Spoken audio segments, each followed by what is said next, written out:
There we are. There we are. I guess I was maybe I was waiting for music to play, but No, we don't. No, we just have a picture.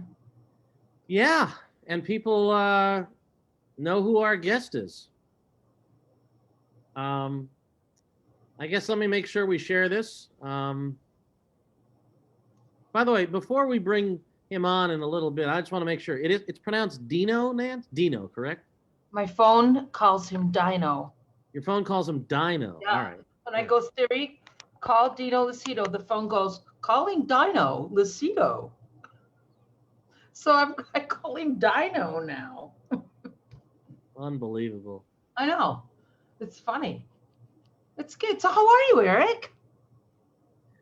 I'm wonderful. I really am. All right, we're good on our page. I just want to make sure I get it onto my Facebook page. I'm good. I don't like the fact though that by 20 after 5 today it was dark. It's odd. I think this one's easier than the other one, isn't it? Isn't that one harder? Well, because I don't know. I mean, I kind of like. I don't know. I mean, yes, we have an extra hour of sleep, but hey, Eric, guess what I forgot? Oh boy!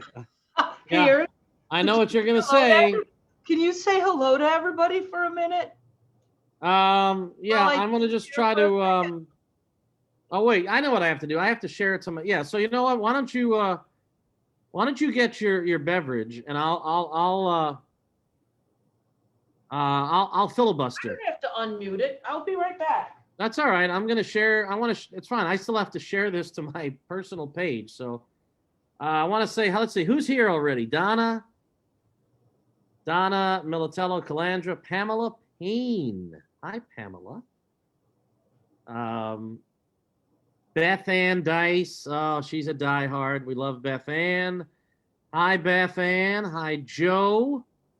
I know Joe's got to be close by. So, all right. So don't mind me. I just want to double check. Yep, we are streaming on my page as well as on our timeout page, which for those of you, if you want to pass it along, facebook.com/ECNK Talk Live, or you can find it on Nancy's page and find it on my page as well. And we'll be looking into the chat throughout the show. We love when you guys interact with us. My good friend, Mr. David Casper, joining us. Dave, I miss you.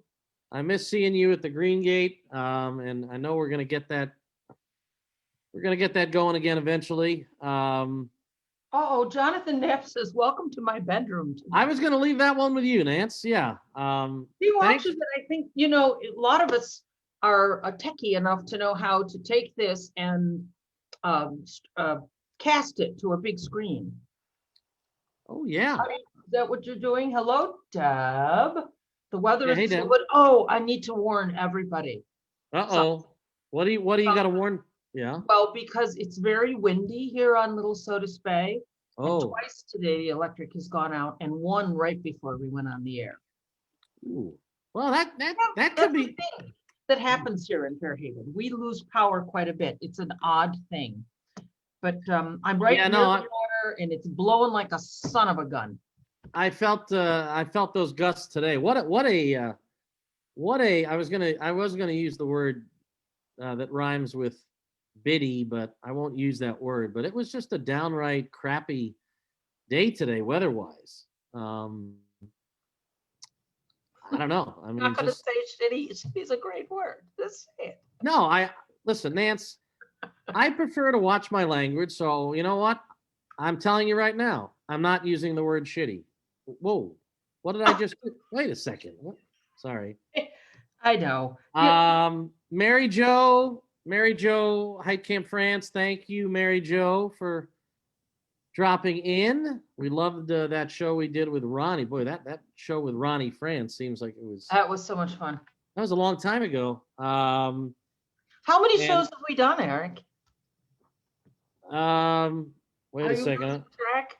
This is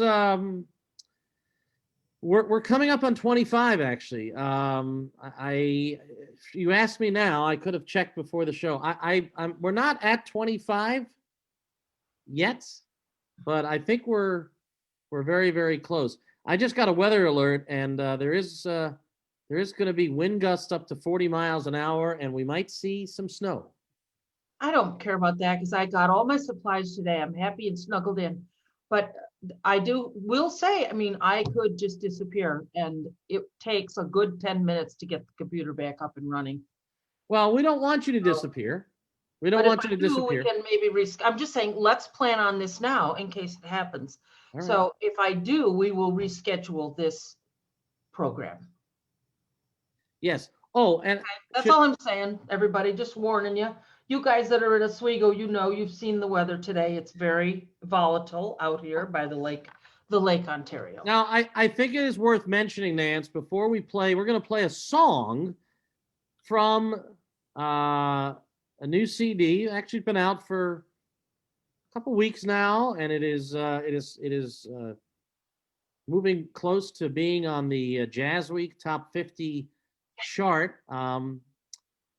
And it's our guest tonight, Dino Losito, along with Mike Melito. Now, we should mention that our original plan was to have both Dino and Mike joining us tonight. Unfortunately, Mike had a family obligation to attend to, and Mike was very sorry that he could not be with us tonight. And Dino was nice enough to say, hey, I can handle the whole show. But we're going to hear from Mike Melito tonight, courtesy of this new record, which is called You're It.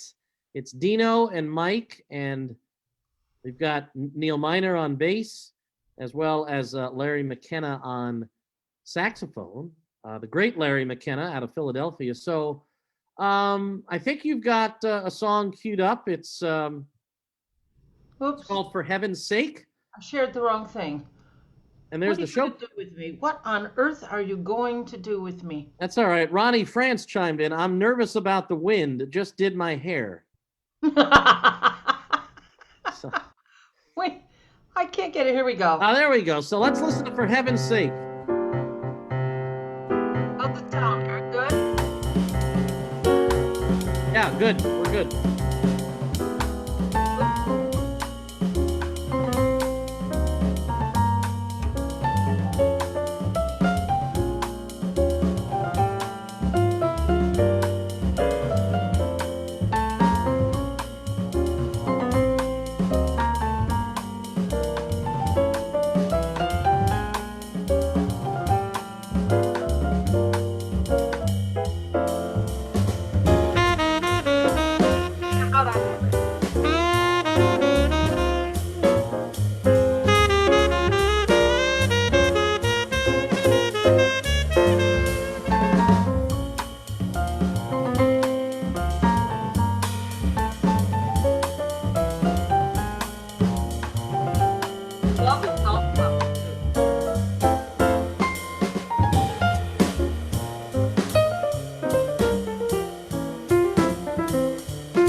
That's a Where's nice, Dee? that's a Where'd you nice go, piano Dee? We solo, I admitted must you in say. here. I'm admitted. Get your camera I'm- going, sweetheart.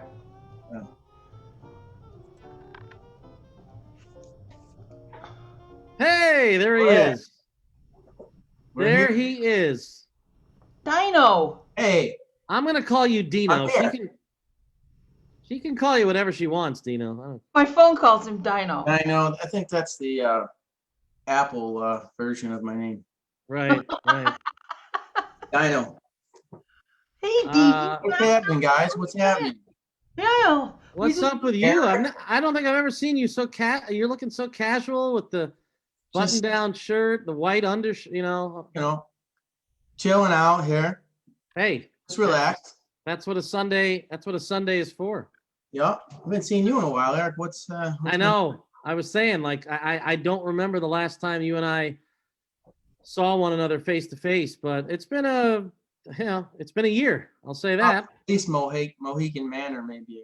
I was thinking the same thing. Yeah, I know you usually do that January Jazz Fest every year, and that Nance and I we're at that every year. Like she's singing, I'm usually emceeing part of it, you're playing part of it. So yeah, it might have been back in January. And January, it's hard to believe was in the same calendar year because this has been these 10 months have felt like 10 years. So Yeah, it's we're all doing the same thing, right? Just trying to get through it all. Right? As of late, I've started crying, like just bursting out, Right. just out of nowhere. I just start crying. Like so, it's so much. It's so much You emotion. know, it's overwhelming. It's just emotional. It's an emotional time, and everybody's going through the same thing. So we hope we get through it, right, as fast as we can, and keep moving forward, right?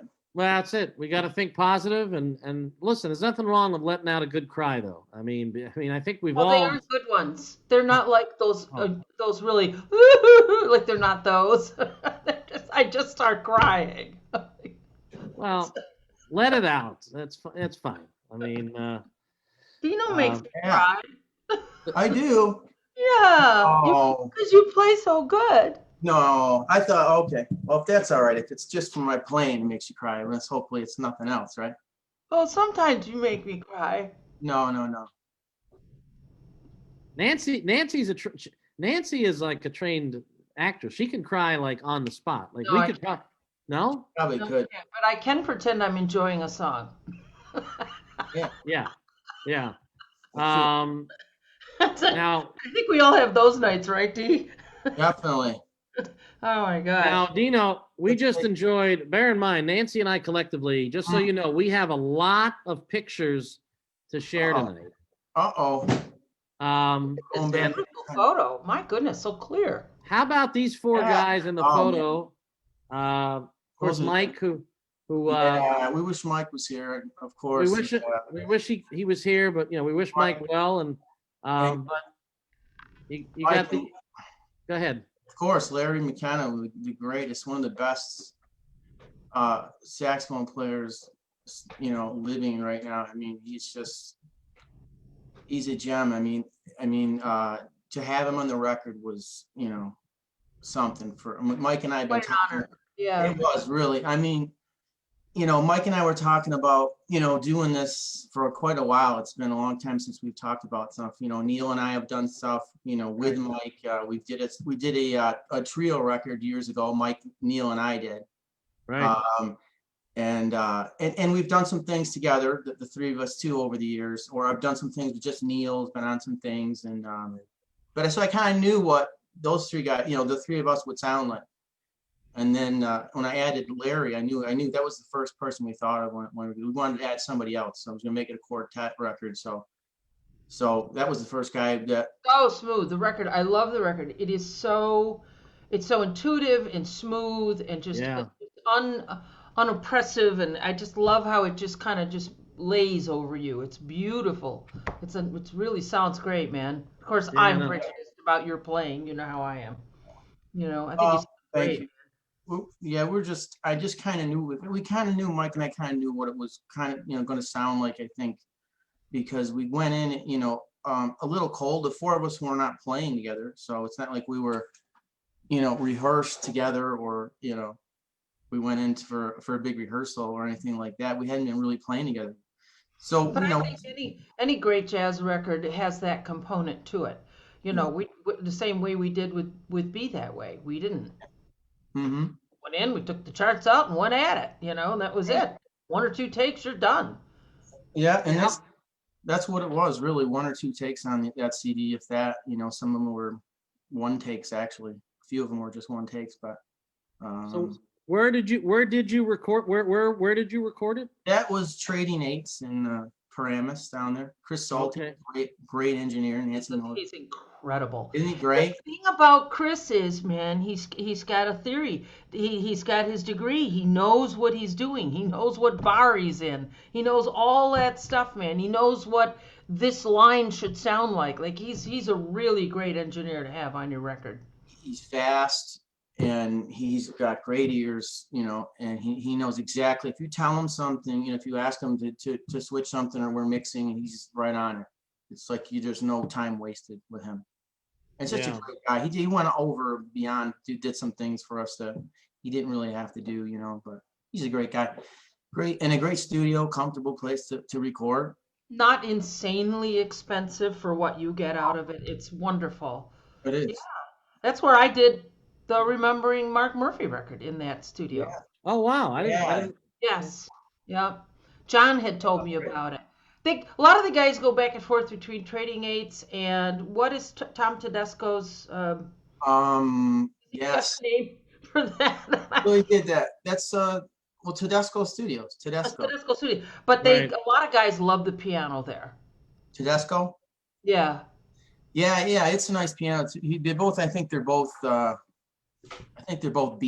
Steinway Bs. They both have a great sound to them. I think Trading Chris's piano might be a little darker, but they're both great pianos. Yeah, What do you prefer? Do you like the darker sound? You had a Chickering for years. So I did have Chickering. I did have a Chickering for years. That was kind of a dark piano. I have a Steinway now that's actually a little bit, I'm not gonna say it's bright, but it's a little brighter. But I prefer a little darker piano, as long as it's percussive and it's not dead. It's got it's percussive sounding. So I prefer a little bit darker piano. I'm not into the really high, bright, brittly kind of, I don't want to say Japanese pianos, but the Japanese pianos are a little too, they're a little real for me. teeny. They're teeny. Yeah, they're teeny a little bit. Can you tell? Would you be interested in shedding some light on how that piano came into your life? That Steinway. It was a pretty cool story. Oh, I thought it was a great story. Yeah, I mean that was just the luck of the. I mean, it just happened to be in the right spot, and it was at a club, a country club here in town, and it was being stored for, I don't know, for months. I went in there to play a gig, and I had brought my keyboard to play the gig, but I knew they had that piano there at Steinway because I've played it for years, and I walked in with the keyboard because I didn't see it around, so I knew I had to bring it. So, but I walked in and I set up and I was looking for it, and I saw that it was in storage, and I'm thinking they don't even have it out, like, they out where somebody can play it or see it. So I'd asked one of the, I don't know, one of the assistant managers there or something, like, where's the piano? I was like, oh, it's in the closet. So I think the manager wants to get rid of it. It's been sitting here for, it's in the closet, and I'm thinking, let's get it out of the closet. And so I'm thinking, and he wants to sell it. He says, well, he wants to get rid of it. They're actually tired of moving it around. They banged it up a little bit here and there just by moving it. So it was like, it's a big place. I think they left it in some spots they shouldn't have, and they banged it a little bit here and there over the years, just moving it because but they shouldn't be moving it so much, and they were moving it. So they decided to just put it away for a long time. So I the manager came over and asked me, we were talking about buying it. So the price he gave me was just ridiculous. I'm not even gonna say what it was. it was, you won't find it. I wouldn't have found a deal like that again on a piano, like that kind of piano. It's a rare, like A3 piano, which is a big piano. It's a 6'5" Stein, which wasn't built for too long, 15 or 20 years back in the 40s. It's a 1923 I was Stein. gonna say it's pre-CBS then, so it's got a different Yeah. sound. And they did some rebuild. They rebuilt it already. I mean, if they tore that club down, so they rebuilt the piano at one time. They sent it back to Steinway factory, and they, you know, put a new soundboard in it. And then later on, they refinished it. And later on, they, you know, Yeah. they put some new action in it, new hammers in it, like 4 or 5 years ago. And they just wanted to get rid of it at that time. They didn't want it, and it was just fell in my lap like that. So I had to take it, and of course, and it's a great piano. Yeah, I got lucky on that one. That's not, you won't find one like that. You won't find one like that for that kind of price. It's not going to happen. So I got rid of the Chickering. That's how it went out, and I think I made more money on the Chickering than I did what I paid for the. Oh, you paid for such a find. I mean, this is like a dream. Yeah, and that's We time. all dream of this. Like we dream of that happening. It just was a good find. And I've done a little work to it since then. So, you know, I needed to do a little bit more work to it, but it's great piano. It's upstairs, yeah, that was a lucky one. Got lucky on that one. So I'm trying to think. Oh, Nance, you want to read this latest comment? Apparently, it's somebody that Dino knows. what we got here? Marie D'Onofrio. Happy to see my handsome nephew. Handsome nephew. Who could that be? No, Aunt Marie.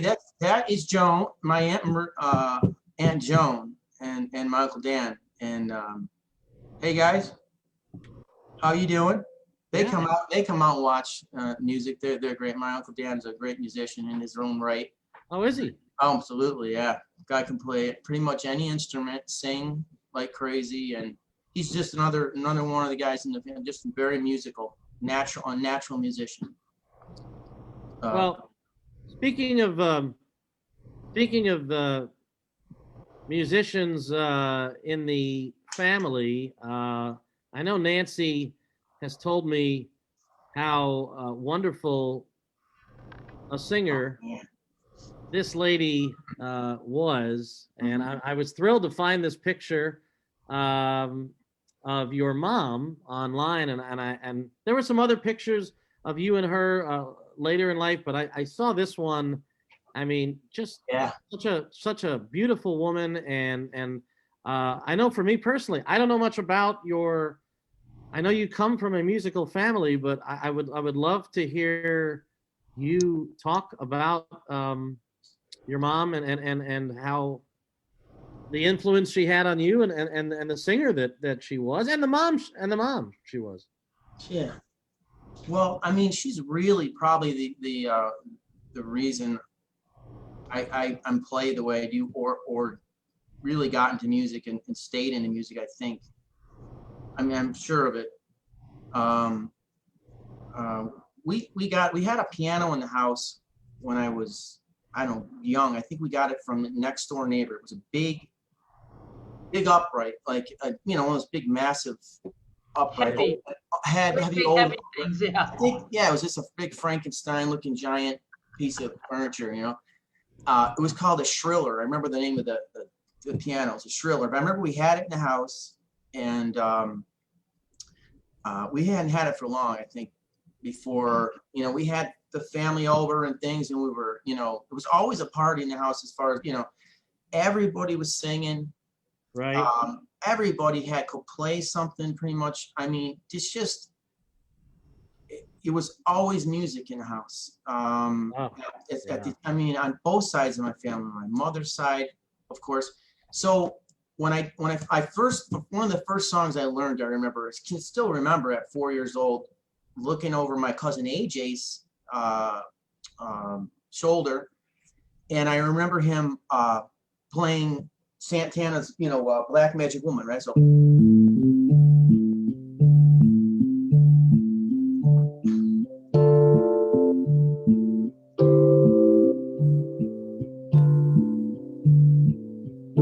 So that's basically the first song I ever learned.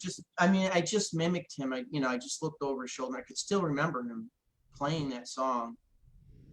I just watched his hands, and I remember just playing that in the right hand and to put it together. I remember the first song that I had learned was Black Magic Woman's, Santana. So much rhythm though, right in that. There's so much rhythm right there, Your mother used to sit in front of us when we were at our favorite place forever and ever. Will always be our favorite place forever and ever. Green Pastures in Elmira. Oh yeah. I mean, she could barely stay in her chair. The music moved her. She and I would be dancing so much. The poor Dino got so distracted between the two. We're like, it's going crazy. They were pretty crazy. The two of them were crazy. We got along real great, me and Rose. They were crazy. But my mom couldn't stand it. Just like Nancy, it's just like. No, you can't sit still. She couldn't sit still like I can. My mom could not sit still. Like she wanted to dance or get up and sing, and that runs in the family too. I mean, that's just my uncles and like that. The same idea, I lost some here. There's mom right before she moved on. This was her, and I think was it 94, Dino? No. This is very recent. This is maybe a couple of years ago. No. I mean her age. No. She was 80. She would be 89. She would be 89 there. Oh, okay. I thought for some reason. You know what? Maybe 88 like that. I think probably 88. Okay. Oh, I saw this picture and I just love the smiles you both have and.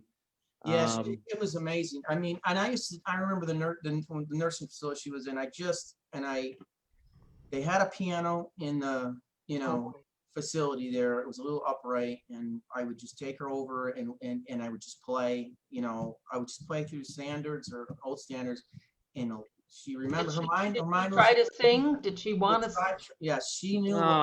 She knew what was going on, and she tried to sing what she could. But a lot of times she remembered a lot of words I'm lost, you guys. There it is. Okay.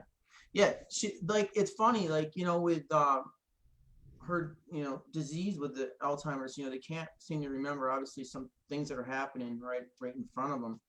But, I play a standard, something that she remembers, and she's singing words from 50 years ago, Yeah.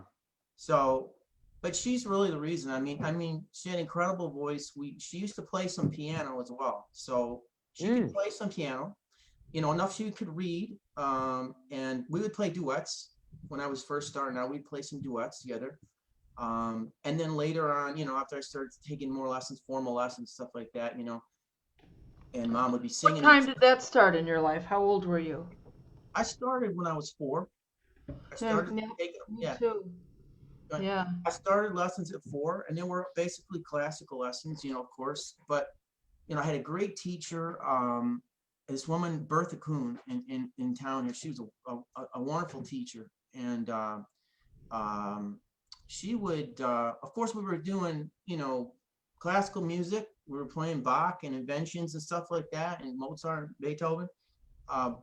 But she knew that I kind of was into wanting to hearing other things. So she would give me these, jazz style books. They were called I remember these books. They were called William Gillock. They were jazz, New Orleans kind of tunes. Yeah. But every tune was basically a blues. Okay. Hello. So every tune in this book, it had blues stuff in it. It was just everything. And I loved it. And it's just that's what I seem to gravitate to. When I hear music like that kind of thing, that blues. So I was kind of introduced to that kind of music early, in a sense. And I'm still doing my classical lessons for years, playing, formal kind of classical lessons. But I always had that, and that's the stuff that really made me feel a different way than classical, I guess. I mean, I love classical. I didn't have that.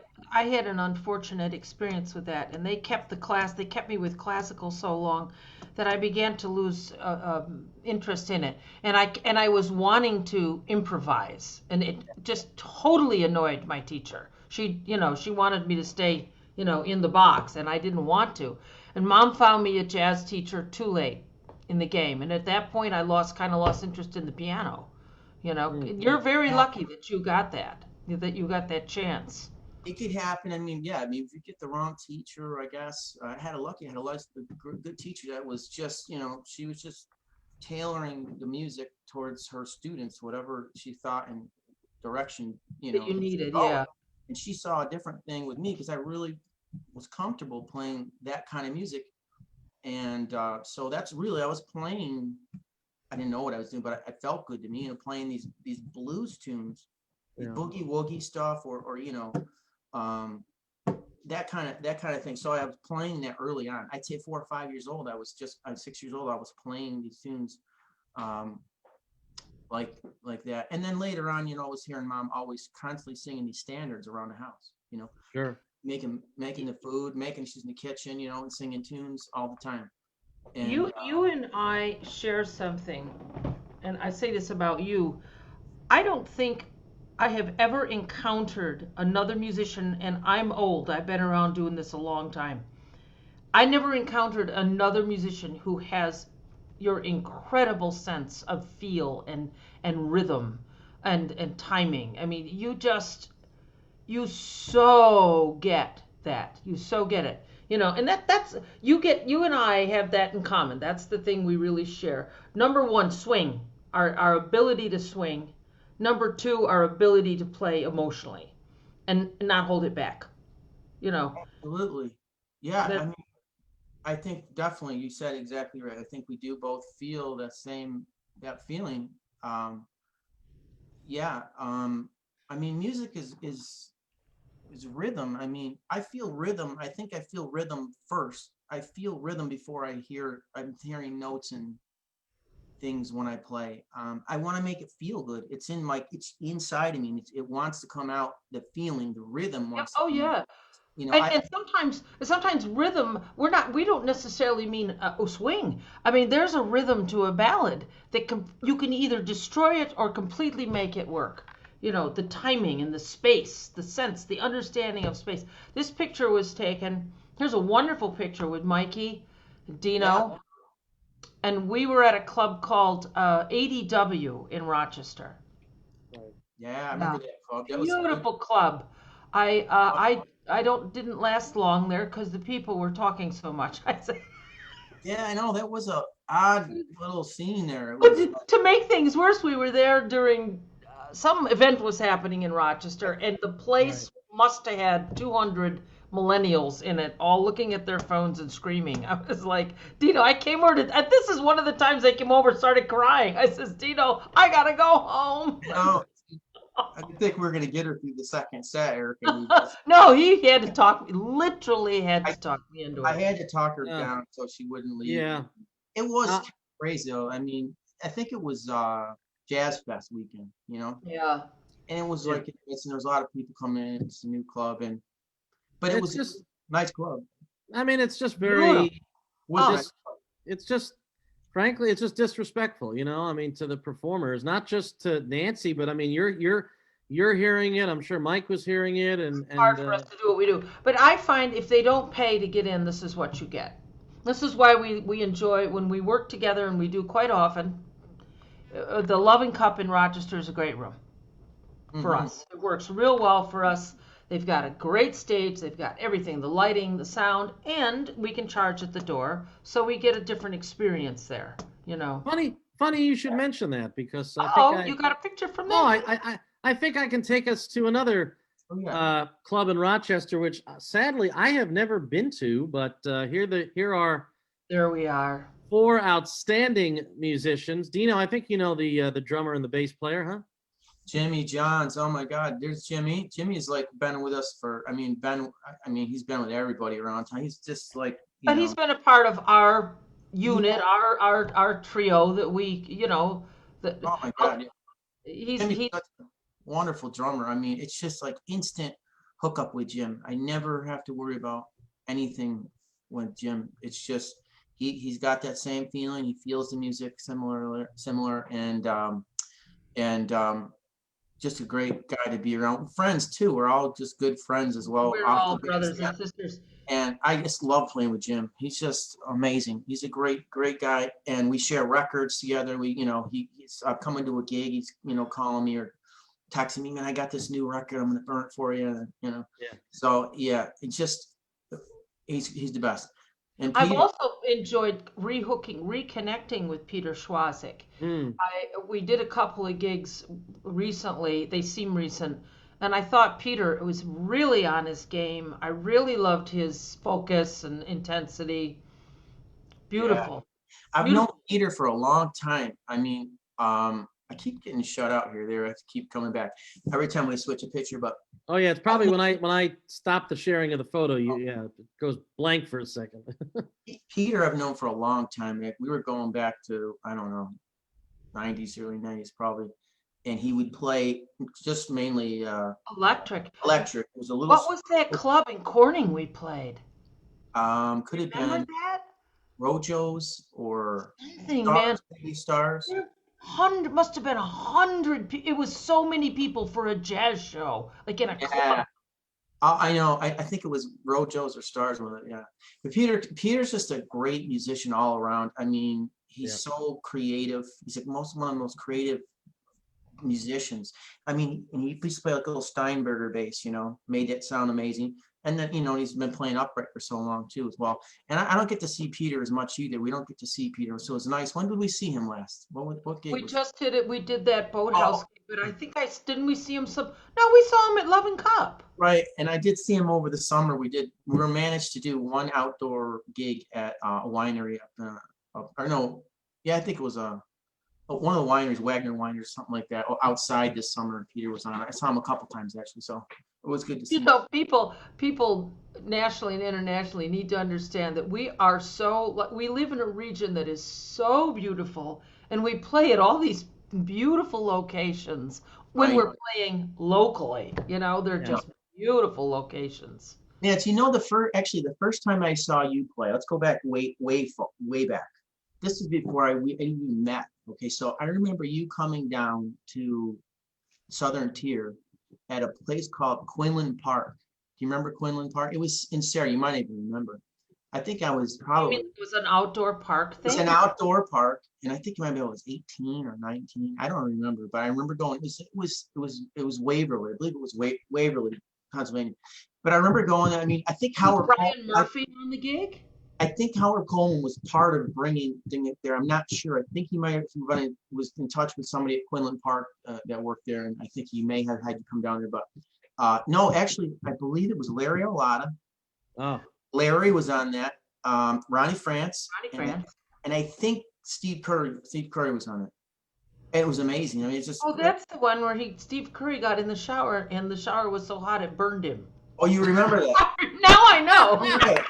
Okay, now we're getting. The gig like a lobster. Now we're getting somewhere. wow! I can't believe. Wow, it's amazing. I'm just going back a little farther when I first met Nancy before we were playing together, and then I saw her again play at Green Pastures. I think 18 or 19 maybe I was. I remember going in there, and I think it was John Nargis, Ronnie France again, and Steve Curry. Really? And maybe another place in Corning, Stars or something like that. Well, and I remember going into I had working a gig or something in Syracuse and seeing Nancy at Sakura's with Calvin Custer and Larry Calvin Custer and Ronnie again, I think, and maybe Danny D'Imperio. Danny was on drums, and Calvin just blew me away. I just loved the way Calvin played. He's so tasty, and just wasn't he tasty? And the arrangements he would come up with, a virtuoso kind of a musician, right? I love Calvin. I felt so blessed to even get a chance to work with him. He was, he had all the stuff. It's one of my regrets is that I never got to know Cal Custer all that well, and I also got to Syracuse just at the time that Sakura's was kind of coming towards the end, and I was still a college student, so I wasn't really I wasn't really kind of hip to the local jazz scene, so I feel bad that I missed out on Sakura's. And it was loud. We were loud. I was quite the screamer back then. Yeah, you know what? Scream or nothing. I mean, I enjoyed listening to Nancy because she had energy. She had this energy about her that just drew everybody into her. And she's like a musician, meaning like some vocalists you may sing with and stuff like that. You're just kind of, I don't know, get by the book a bit, everything Now is you're kind gonna of make me water. cry, you know? I mean, it's, That's what I mean. You're gonna make me cry. don't cry. No, I mean, but so everything it's not when you watch Nancy, everything's not and by the book, it's Right. it's just off the cuff, but she's got an energy about her. And also she lets the band, she enjoys listening to the band Yes. as much, as much as anybody. And she gives the band all kinds of freedom to play, and it's not, and that's the joy about, working with this, because she lets the band have the freedom to play because she loves it just as much as me. Am I right? You're Yep, well- totally right. I mean, I've emceed enough gigs where you've been together, and I've also gone to enough shows just as a just as a patron, just if I knew that you guys were playing somewhere, and when to see Nancy's expression when she just steps back and is admiring yourself or Jimmy Johns or a Joe Corello or a Peter Schwazik and letting you guys have the freedom.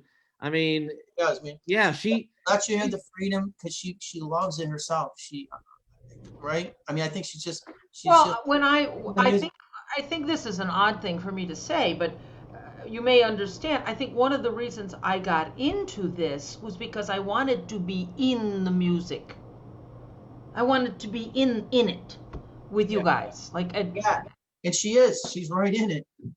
Sometimes we can't even get her out. You can't get it the hell out of her. You can't get her out of here. No, I'm just kidding. No, stop. All right. No, but well, let me talk about when I met you. Okay. So, Oh yeah, now let's turn the tables right now. Yes. Well, because Dino and I are a well-known duo. I mean, we've been together 30 years now. Ronnie France is going to correct me. He thinks I'm looking. He says he thinks the gig at Green Pasture was with Wilby. Could have been with Wilby. Man, Ronnie, what It's a either Will. Well, I'm sure Wilby's been there, but I'm going back a little farther with I think Steve might have been on that gig, but I've seen Ronnie a bunch of times with Nancy early on, and she, he was always. Go ahead, Nancy. I'm sorry I cut you off. No, it's great. This is all good stuff. This is what we do. We just go back and forth chit chat. Yeah. No, but I want to hear this. When Nancy met Dino. I don't know the gig. It was at some kind of a place in Ithaca. Oh, I think we played. I think that was the Rose Inn. It was like that's exactly what it bed and was. breakfast. Exactly right? what it was. And it was the first time I had met you, and I think it was perhaps Steve Brown. It might have been Steve or somebody suggested to me. No. I don't. It's too long ago because I've been here a long time. I'll tell you who was on drums was Danny. Danny was on drums. Oh well, somebody invited me to come sing on that gig, and I didn't know who was playing. Let's put it that way. So whoever it was someone I dearly trusted. So it might have been Danny. I'm thinking Steve Brown. But I mean, his musicality. But I can remember standing there, and you were very young. You were like 23 or 24. Look at him right now. It's not like he's aged that much. You don't ever ages. A couple years ago. You were very, very young, not just as a man, as a player, everything.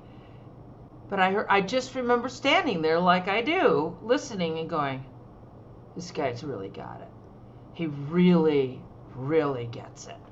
And we hadn't worked our thing together, because the more we worked together, the more we worked off into that and off of that, to a point where we've developed a thing. I mean, we got a thing. Well, and I'm gonna add something to that. I mean, I've talked with Nancy. We've had some of the greatest conversations I've ever had with Nancy, not only on this show, but have been in person and over the phone. And to me, Nancy, as somebody who comes from a radio background, I've listened to God knows how many CDs over the years, and your current CD makes me wish I was. It's one of those CDs that makes me wish I was back in radio because I would love to be able to play it on the air. But Nancy, over the years, we've had so many musical discussions, and Nancy has one of, if not the greatest ear for this music that I've ever known. And so when she says that she loved the feel of your playing, like the first time or the first couple of times she heard you, again, she doesn't, I know Nancy doesn't just throw those compliments around. Well, Dino was young. He hadn't found who Dino was yet. Just like I didn't find who I was till I was 42. Right in that era, I was still searching like for it, you know. And I think Dino was young and searching for it, but together, I don't know. We just brought it out in each other. We really, really, really did. Would you say you were young and foolish? Were you young and foolish, Nancy? As the song is? Let's do that one, D. Young and foolish. I'm not. Young and foolish. Why is it wrong to be? Oh. I can't hear you. It won't work anyway. We can't. I know. It's cutting out. We hate for that. Look at, we just want to play. See, Eric, if we could, we would just start playing. I know, and Nance, once we get this 5G thing worked out, I've been hearing that once we get, but that's not going to help me on a computer. Oh. But if you're doing this, if you're shooting on a phone that has 5G or an iPad, I understand that this lag thing is not going to be there anymore. That would be good. Yeah, that means we can just play. And I know you guys have been. I want you to get into.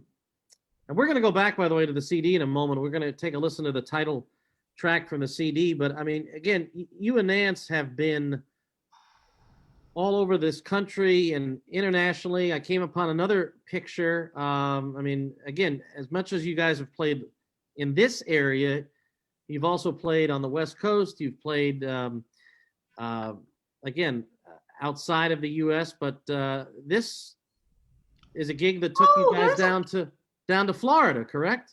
Oh, yes. Yeah. Now, help me out. Steve. The other two guys in this picture? That's Steve, right? Luciani? Steve Luciani. Steve Luciani. And the drummer's name is Ed. Geez. That's all right. Steve and Ed. Steve and Ed. No, it's, yeah. Oh, God. Eddie Mentz. Eddie Mentz, that's right. Oh, Ed Mentz Jr.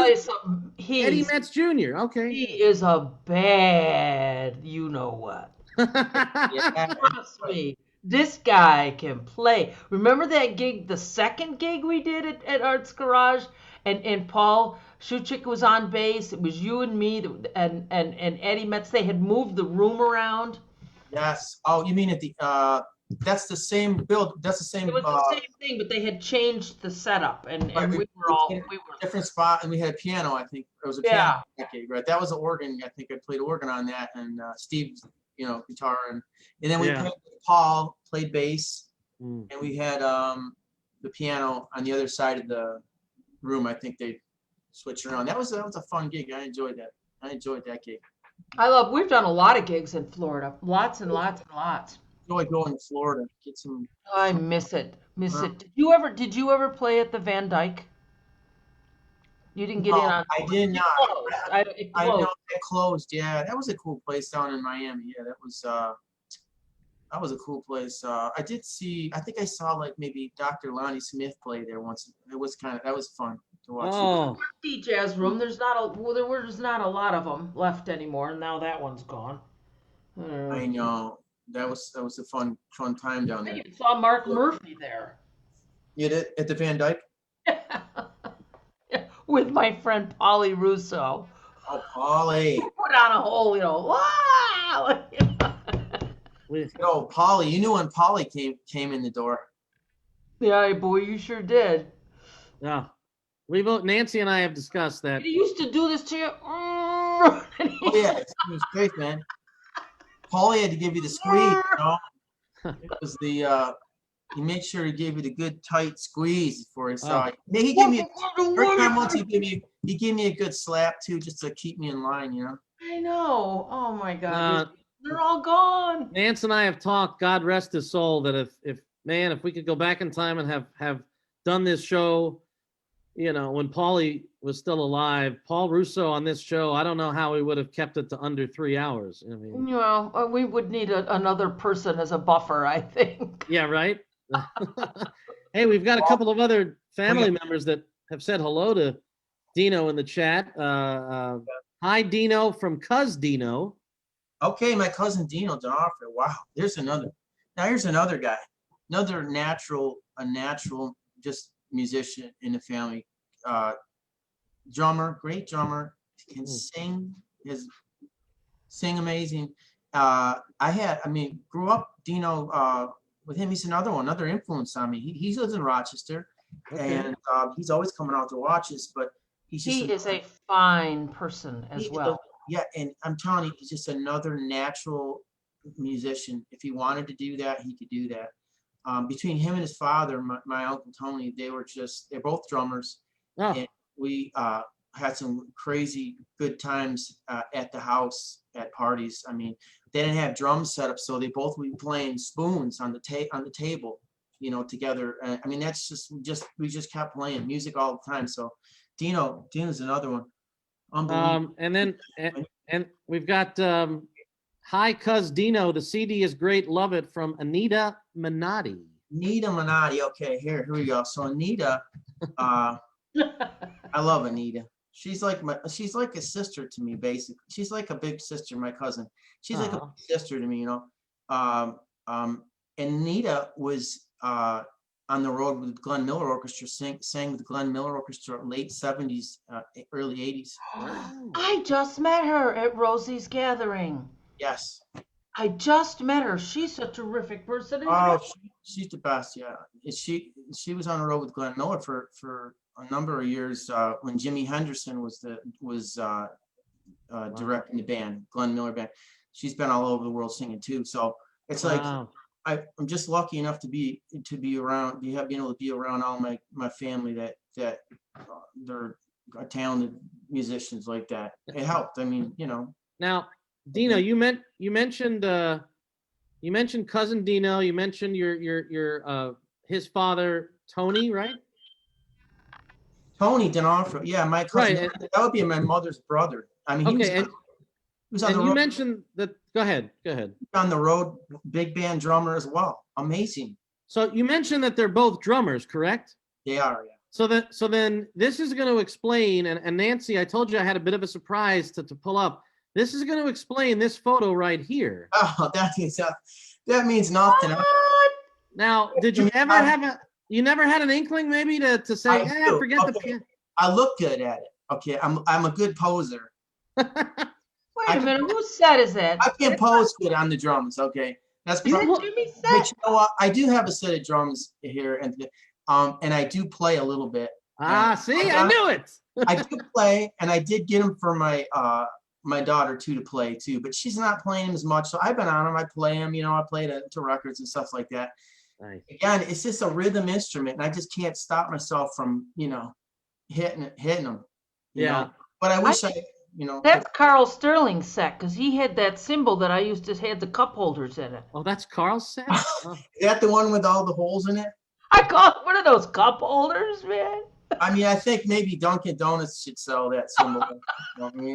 Well, when you mentioned the lineage of drummers in your family, then I said, all right, now this is my opening to share this this photo. And speak of the devil, of course, we have another D'Onofrio that joins us. Boy, you got a family on you. Kristen. Kristen is Dino's daughter. That's Dino's daughter. Dino D'Onofrio's daughter. Guess what? She can play drums too. Oh my! What is up with the drums and the D'Onofrios? Rhythm. Yeah. It's just a rhythm. We're just rhythm people, I guess. I don't. Yeah. Yep. Yeah. Hey, Kristen. I want to ask you about your influences, because you tell us about the people that you put under the scope. I mean, we all put a lot of people under the scope, but you have a lot of, I feel like I hear a lot of Bud Powell and, Winton. I hear a lot of different people in you at different times. Tell us who really affected you. Bud Powell, of course. I mean, I listened to the guys back in the day that, grabbed me, and I got turned on to other guys a little later. But I remember when I was young, probably teenager, as far as the jazz thing, my brother had a huge record collection in his basement. I mean, like thousands of records. And they were all kinds of records, just everything. So, but I hit a jazz section. I was flipping through there. And of course, we had the record Kind of Blue. Of course, we had Miles, I didn't know what it was at the time, pulled it out and, I put it on a turntable. And the tune that grabbed me right away was Freddie Freeloader. I mean, as soon as I heard that, of course, it was a blues, right? Because the first thing that grabs me is it's a blues, and it just felt so good. And Wynton Kelly's solo on that tune, I couldn't stop, listening to it. That's the first thing that grabbed me as far as it going into a different direction into jazz. And then later on, I started studying with a regional teacher here, Doug Beardsley, out in Binghamton. Oh, yes. Great teacher. He's taught he's a great teacher. He's taught a lot of good people. Dina DeRose, he taught Dina, he taught Steve Davis. So wasn't he over at the university at Binghamton? yeah. Didn't he bring us over there for some shows too? I could swear he did. Yeah. Or am I talking about Al Ham? I'm talking about Al Ham. Oh, yeah. Doug turned me on to some other piano players. Red Garland, Wynton, Hampton Hawes. Those are the kind of guys I was listening to a lot. I just liked the way their eighth note kind of felt. I just liked the way it felt. And then the other guys that I could not stop listening to were guys like the Monty Alexander, Oscar Peterson, Gene Harris, all those guys that had that blues, drenched feeling. Everything they played just is, it had that blues feel to it. So yeah, Monty, but I've listened and studied. Phineas Newmore Jr. is another one. What's Phineas? What's his name? Phineas. Did you just say his name? He's Phineas Newborn Jr. Yeah. Memphis, pianist, just like virtuoso piano player. Ridiculous, just absolutely. Would you play a little something from that era for us? Just a little bit right now? Something from that era. Play just a little something from that whole thing. A little it's something. Your call. Whatever you want, any old thing. Okay. Let me see. I'll play something.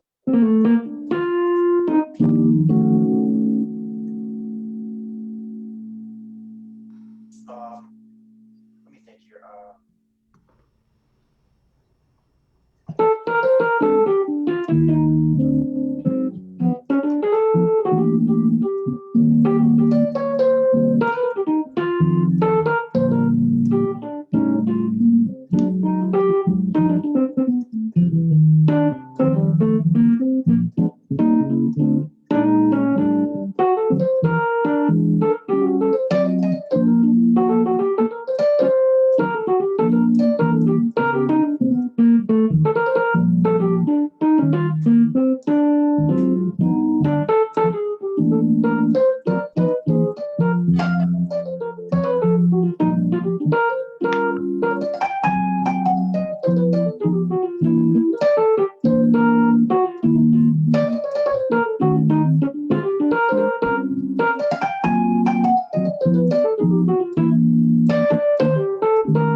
Didn't that feel good?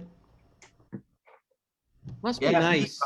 Bebop. Bebop, I love hearing those kind of lines, bebop lines, and as long as it's got some blues, it's got blues feel underneath it, I'm good, So blues bass jazz, that's all I really care about. That's where I'm at.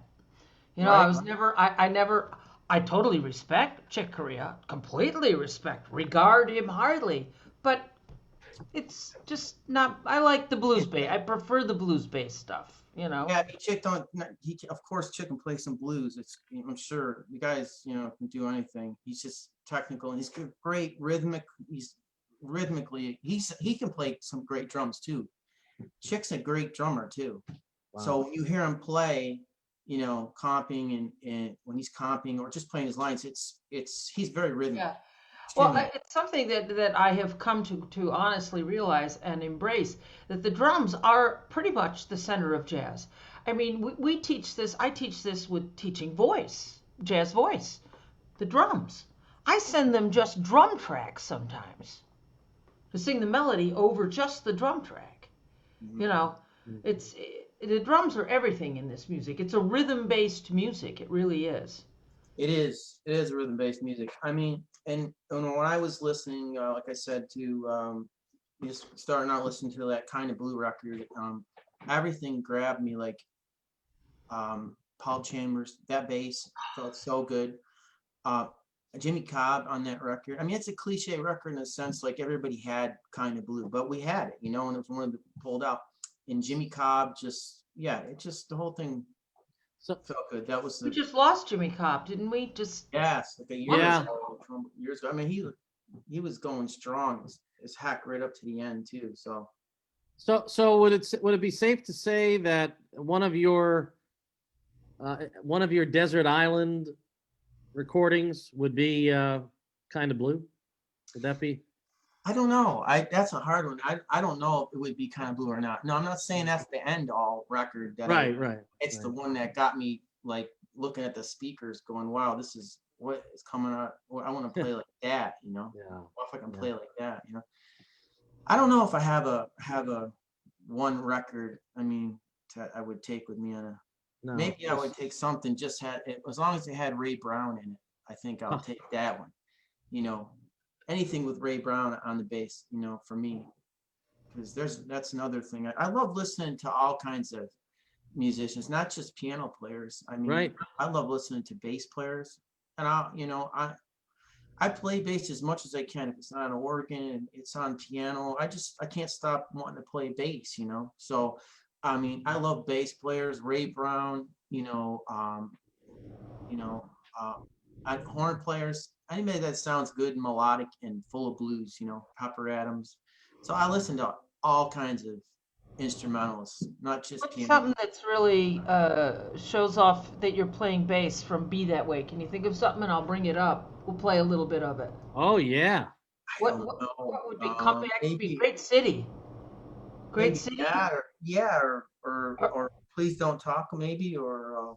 Well, Please Don't Talk. That's the one we want right there. I mean, I've been looking at that organ in the background for almost an hour now. So if I don't hear some. Yeah, I know. I don't hear some organ in the next 20 minutes, I'm gonna go pull my hair out. That's my old vintage A100. Is it? Wow. Early 60s, yeah. Yeah. Leslie, 51. I love that organ. The trouble with this is that we might get an ad. So, oh no, it's beauty. Hold on, let me play a little bit of this. This is a record. Well, let's preface this. I got a picture too that I can.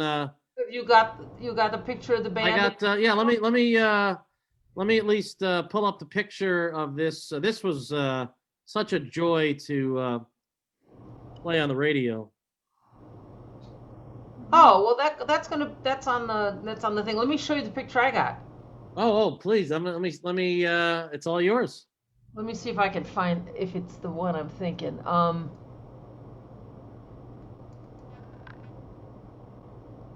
This is that band. Oh my God. How do I share this? Ah!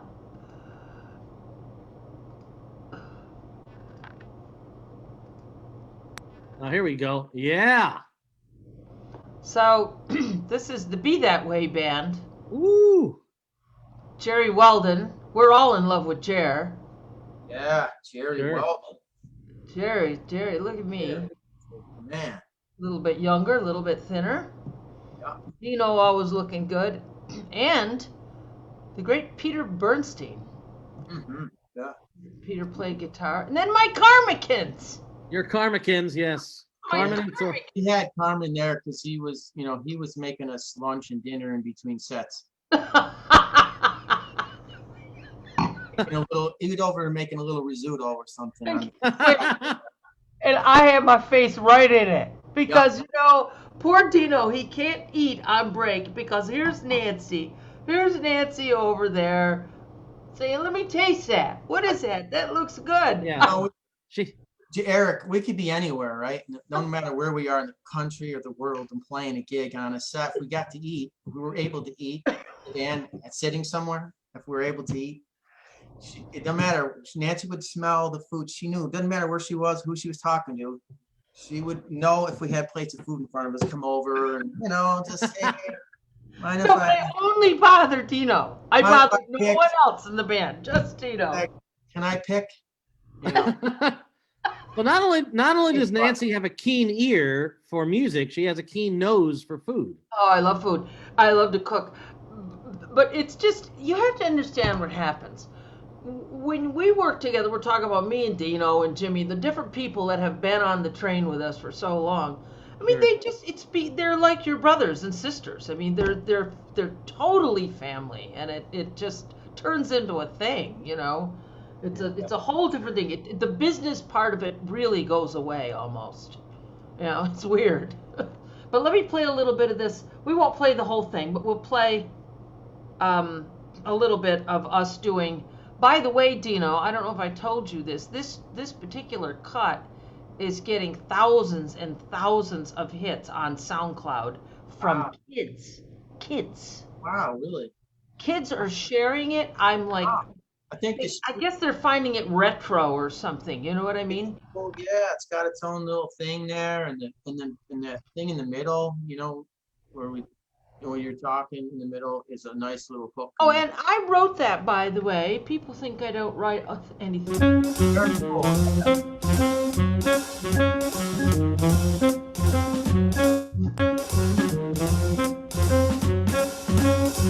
Please don't talk about me when I'm gone, though our friendship ceases from now on. And remember, if you can't say anything real nice, why don't you shut up, baby, take some good advice. 'Cause I'm split, you go your way, I'll go mine. It's nice that we do. Here's a kiss, I hope that this brings good luck to you. Makes no difference how I carry on. My baby, don't talk about me when I'm gone.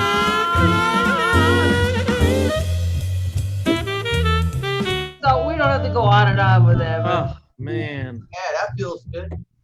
Such a good feel. That's the shit, as they say in LA. Yeah, that's the shit, man. You're not supposed to say that. Oh, it's all right. We've had Speaking of LA, we've had worse words that have been said on this show. musicians. So here's a picture I got to share with you. In just a minute, I got to share this one.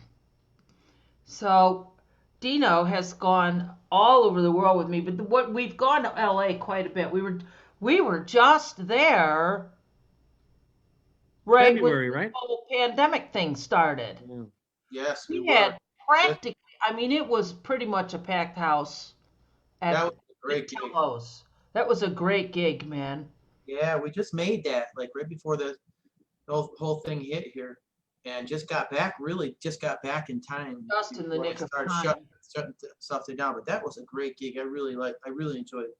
But this Kevin picture, Canner, Kevin and Mike Gruel, what a great. yeah, it was great, man. And they just played right through the show, no sweat.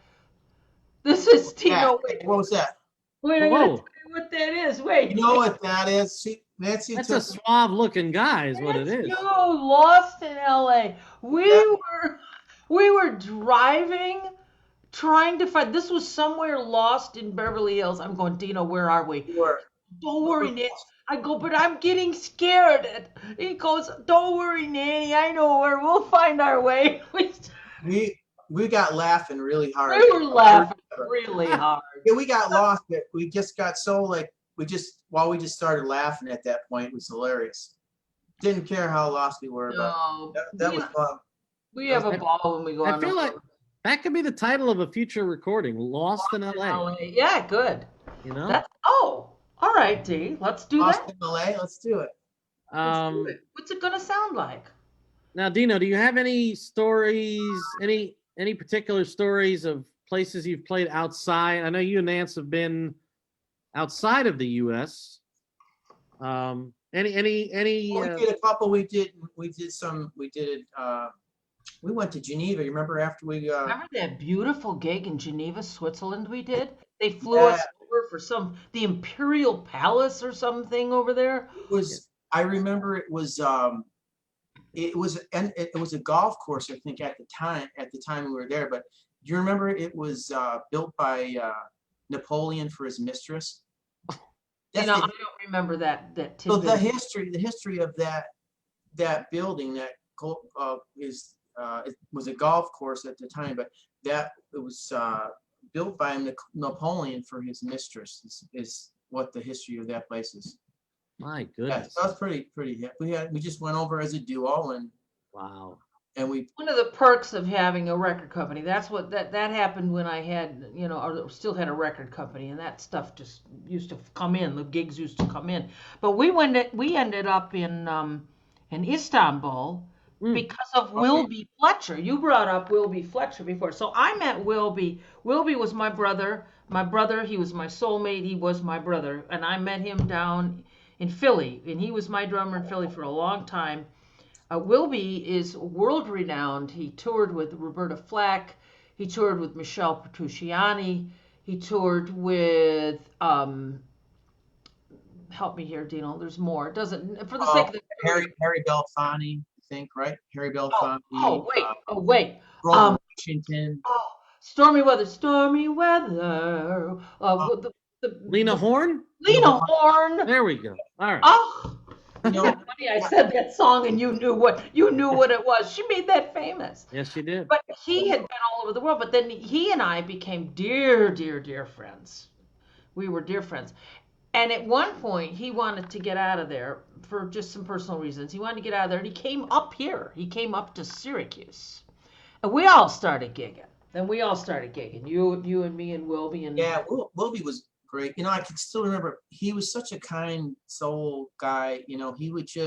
I can still remember he would just leave me messages on my machine, just to say, just for nothing. Man, how are you? I love you. Yeah. Oh yeah. And I could still just hear his voice. I could still hear those messages. Oh man. Wilby, man. He was just, just talking about. He was just such a good guy. And we used to have some good gigs together. And he knew, like, when Wilby knew something locked in, right? If he knew somebody on the band locked in, he would just look right at you and just zone right in on you. Remember when he did that? Look, right? He was bad, man. But so one night I get a phone call at 6 a.m. and it's Wilby calling me from Istanbul. He's going, do you want to come over and play? I said, sure. Do I get in the car now or like what?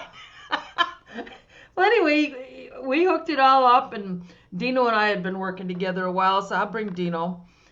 And they gave us a place to stay. Weren't we like there for 3 months or something crazy thing?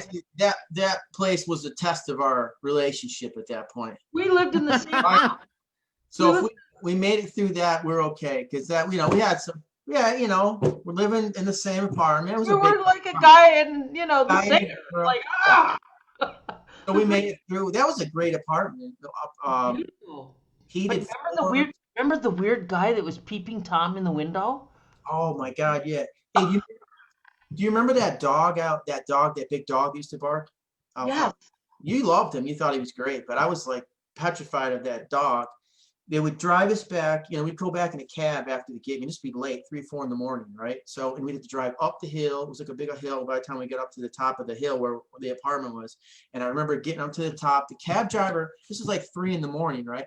Well, so this big dog, I mean, he was like a Rottweiler or giant, he was the watchdog by the house. He was always chained up on the side of the house. So this time I had shut the door at 3 in the morning with the cab, and I turned around and I was going in the gate, and there's the dog in the fence with his I remember this now. leash is off. So he didn't have his leash on at this point. He's just sitting there.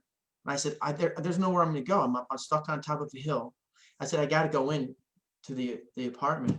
And I walked through the gate. I'm like, just don't show fear to this dog, Oh. So I walked by him, and he literally it seemed like he just wanted to play with me. He literally took my jacket off of me. He stood up, he was taller than me, and he just literally took my coat off me, and I made it in, the apartment without getting maimed.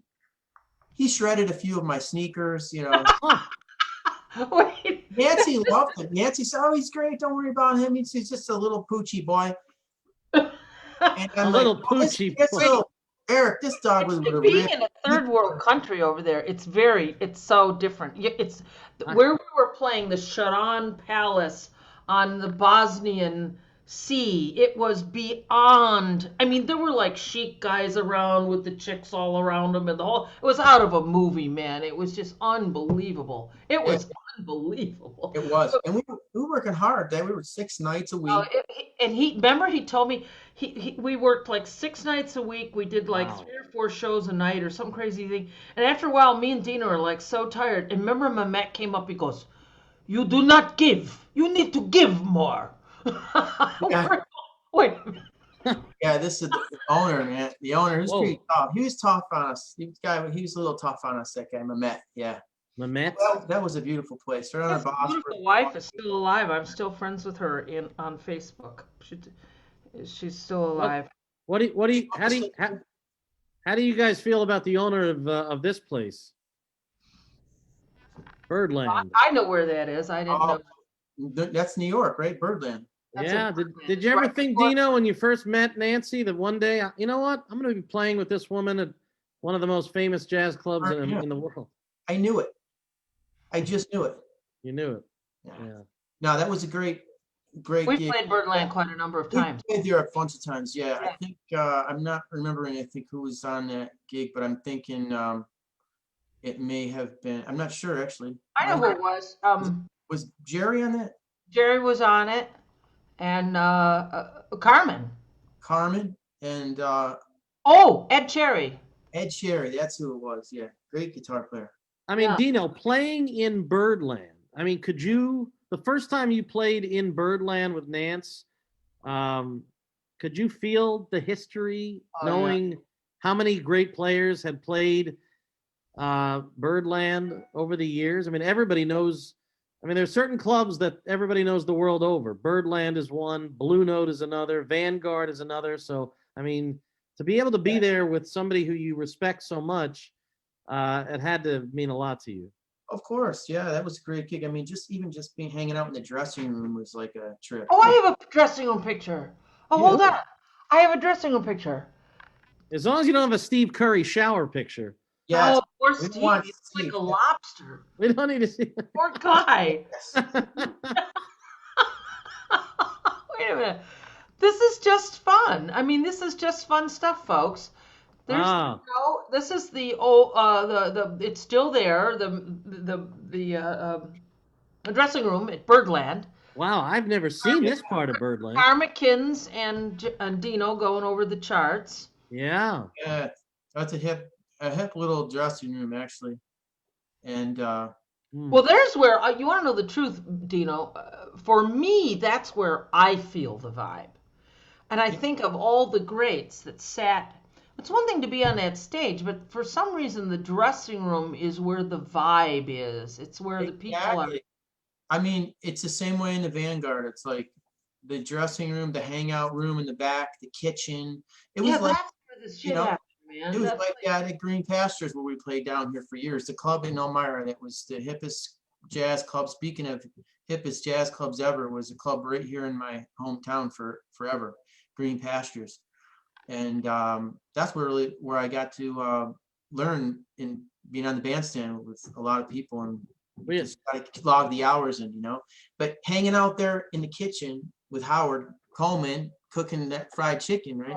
So like the hippest places in these clubs are in the back, like the dressing room or the kitchen, But great. I had playing the Birdlands. That's where we hang. I'd be with my bowl. It's more macaroni salad, please. Oh, Howard. Yeah, he gave it to you too.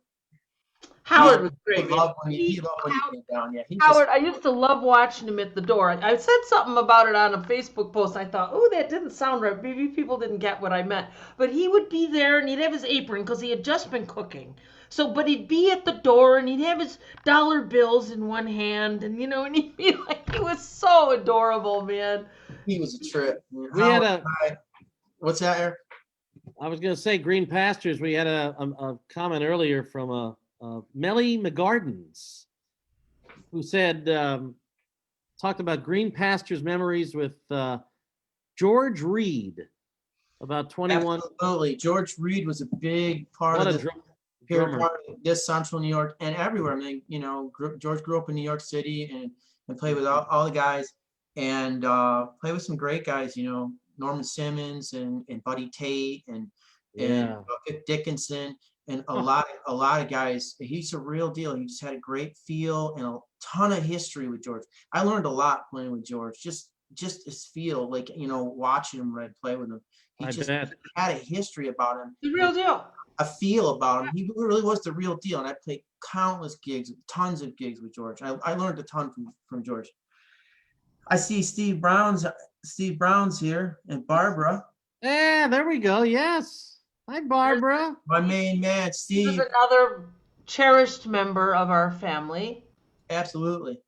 Steve and I have done tons of duo gigs together. And, of course, we've done all kinds of gigs. We've done a lot of trio gigs, organ gigs together.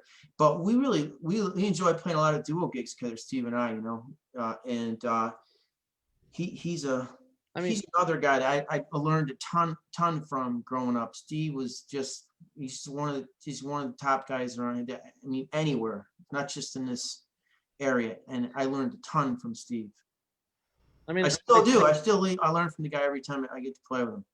Nancy and I have discussed this on previous shows, but it's worth bringing up again. I mean, how lucky are we collectively? I mean, obviously you coming out of Elmira, and the musicians that have come out of Rochester, the musicians from Syracuse, Steve Brown in Ithaca. How lucky are we? How blessed are we to have so many incredible musicians who have come from here, maybe moved on, and of course, many who still call this region of the country home. I mean, this is a hotbed of talent. It is, man. I mean, this upstate New York. It has all the time. The Mangione brothers, Joe Romano. I mean, you can just so many people up and around. On, man. I mean, J.R. Monroe's. I mean, Danny. All right, there's so many great upstate New York musicians. It's a lot of burners, Nance, right? Well, a lot of burners. Dan DiPerio is without a doubt one of the greatest drummers that I've ever met and ever worked with. There's no question. Dino and I both spent many a night with him on the bandstand. Yeah, Danny.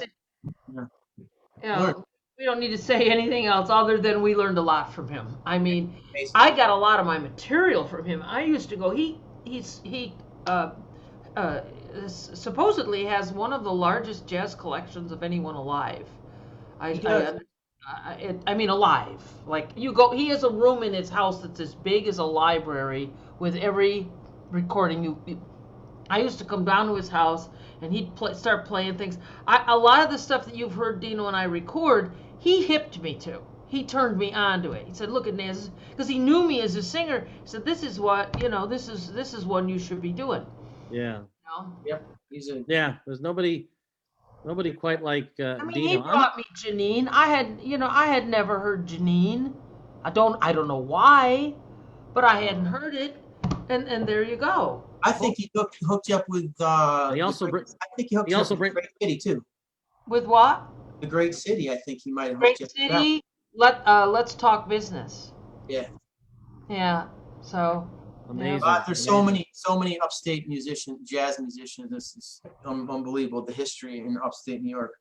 Go ahead. No, you go ahead, Dino. No, I'm just saying. I don't know what others has the history of jazz musicians. Well, there isn't. There isn't. People lived upstate the New York. West Coast. People left the East Coast and moved to the West Coast. But no, this area, you know, everybody, of course, ends up in New York City at some point in some fashion, either playing gigs or living there or something. But we've just got a hotbed of incredible musicians around here. It's unreal. Yeah. I was just going to share one more picture, and in this picture we have we have the two of you. We have a wonderful saxophone player. We have Mr. Tom Burgandy, but I want to focus on the young lady in this picture, who I know is the light of your life. And I know this picture was taken a few years back in Cazenovia, but that's your beautiful daughter.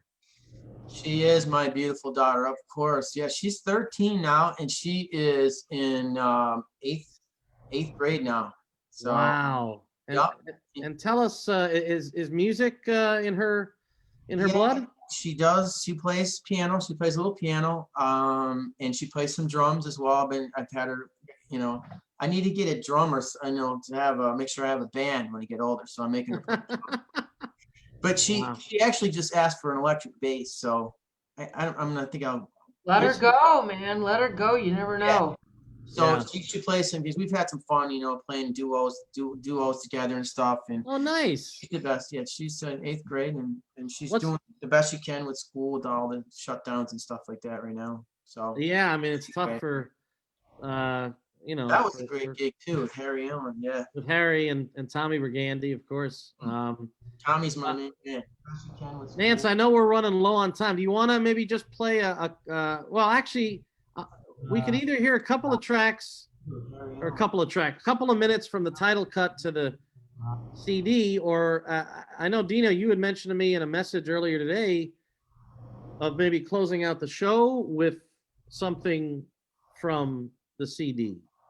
You want to do that? Whatever you like. If you want to, either one. I mean, if you want to play one off. We want to hear you play. Well, and actually, I said that was the last thing I was gonna share, but I do want to share with folks.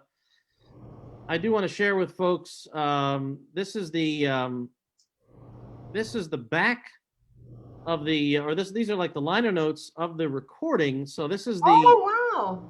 So the full lineup of Mike on drums and Dino, the great Larry McKenna, Neal Miner on bass, but there are the songs, and of course the songs that people are gonna recognize. Now that the title track was written by that was written by Larry. Yep, that's written by Larry McKenna. It's a tune based on "It's You or No One," the standard "It's You or No One," and great melody. Larry's amazing. We all love Larry. And of course, Fried Pies. I always think, when I think of Fried Pies, I think of Wes Montgomery. Yeah, it's a Wes tune. Yep, for sure. That's Wes. That's Wes Blues. That was fun. We enjoyed playing that one for sure. Yeah. So I will maybe I'll just attempt to play a little bit of the arrangement we did on These Foolish Things for a minute. Please. Oh, love please. This. I'll do a short one and see if I can remember it. Oh, no. We got 5 minutes. You know. We got as long as you want. Go as long as you want. You don't need to just see if I can remember the arrangement. All right, Mr. Dino Losito.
So this has been Close so enough. uplifting and so wonderful. My heart is filled with joy, and I'm so excited for you in your new record.